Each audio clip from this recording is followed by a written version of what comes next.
السلام عليكم ورحمة الله وبركاته. الحمد لله رب العالمين والعاقبة للمتقين والصلاة والسلام على رسوله الكريم أما بعد فأعوذ بالله من الشيطان الرجيم بسم الله الرحمن الرحيم وقاتلهم حتى لا تكون فتنة ويكون الدين لله صدق الله العظيم. সর্বোপরি শুকরিয়া জ্ঞাপন করি সেই মহান বিধাতার প্রতি যিনি আমাদেরকে এই একটা সুন্দর মজলিসে বসার তৌফিক দান করেন। সকলে বলি আলহামদুলিল্লাহ।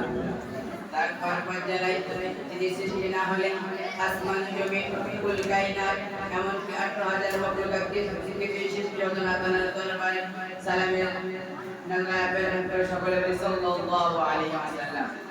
তারপর পর্যায়ে এই মাদ্রাসার সমস্ত আসাদায়ে কেরামদেরকে এবং বিচারক মণ্ডলীদেরকে এবং আমার সামনে বসে থাকা ছোট বড় ভাইদের আমার আন্তরিক হার্দিক অভিনন্দন জানিয়ে আজকে আমার বক্তব্যের দিকে ধাবিত হচ্ছে। আমার তৌফিক ইল্লা বিল্লাহ।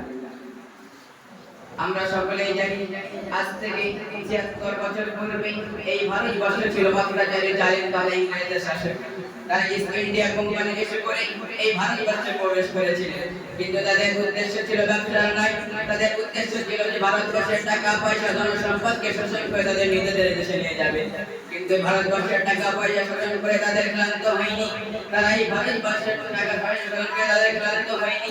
তারা ভারতবর্ষের মানুষদের প্রতি অত্যাচার শুরু করে দিয়েছিলেন এবং তারা ভারতবর্ষের মানুষদের প্রতি নির্যাতন করতে বাধ্য করাতেন এবং পরিদারি বিষয় আড়াই নেওয়া করে বসাতেন।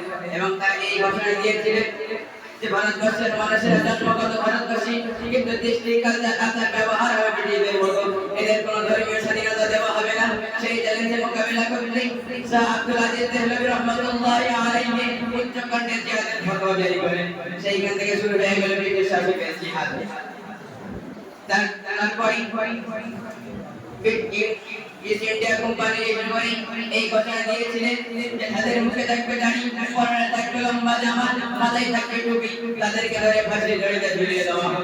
তারা ১ সপ্তাহের মধ্যে ২ লক্ষ মানুষদেরকে ফাঁসির দড়িতে ঝুলিয়েছিলেন। তার মধ্যে ছিলেন ৫,০০০ আলিম ওলামা। তার ২ বছর পরে, তার ২ বছরের মধ্যে ১৪,০০০ আলিম ওলামাকে তারা ফাঁসির দড়িতে ঝুলিয়েছিলেন। সেই সময় দেখা গেল ভারতবর্ষের আলিম ওলামাদের সংখ্যা একেবারেই কম। সেই সময় হোসেন আহমদ মাদানী ব্রিটিশদের বিরুদ্ধে ফতোয়া জারি করে যে তাদের অধীনে কাজ করা এবং তাদের সহযোগিতা করা হারাম। সেই সময় ব্রিটিশ শাসকেরা হোসেন আহমদ মাদানীকে গুলির অর্ডার দিয়েছিলেন। সেই কিছুদিন পরে করাচিতে বিশাল বড় সমাবেশ ডাকা হয়েছিল। সেই সমাবেশে ধর্ম বর্বণের বিশেষে হিন্দু মুসলিম ধর্ম বর্বণের বিশেষে প্রায় ১ লক্ষ মানুষের সমাবেশ আয়োজন করা হয়েছে। সবাই ভেবেছিলেন যে হোসেন আহমদ মাদানী এই মজলিসে আসবেন না, কারণ তাকে একদিন আগে তার গুলির অর্ডার দিয়ে দেওয়া হয়েছে।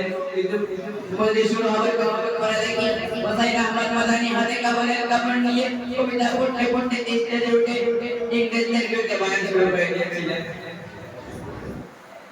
কবিতা পড়তে পড়তে ইংরেজদের বিরুদ্ধে বয়ান শুরু করে দিয়েছিলেন। সেই সময় ইংরেজ শাসকেরা হোসেন আহমদ মাদানীকে গুলি মারতে শুরু করেছিলেন, কিন্তু আল্লাহর কি কাজ করে হোসেন আহমদ মাদানীর গায়ে একটা গুলি লাগলো না। সুবহানাল্লাহি ওয়া বিহামদিহি। তারপর নিজেদের বুকের দরজা রক্ত করে দিয়ে এই ভারতবর্ষকে ইংরেজদেরকে দাঁড়িয়ে এই ভারতবর্ষকে স্বাধীন করেছিলেন। যেহেতু আমরা স্বাধীন নাগরিক হিসেবে 15 আগস্ট জাতীয় পতাকা উত্তোলন করে থাকি, কিন্তু বড় আফসোসের বিষয় যে তারা এই ভারতবর্ষকে স্বাধীন করতে গিয়ে যাদের বুকের দরজা রক্ত করে দিয়ে এই ভারতবর্ষকে স্বাধীন করেছিলেন, আজ পর্যন্ত তাদের নাম ইতিহাসের পাতায় বিদ্যমান হয়নি।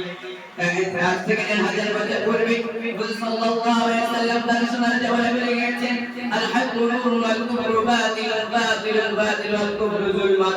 সত্য হলো দিবালোকের নাই, আর মিথ্যা হলো অন্ধকারের নাই।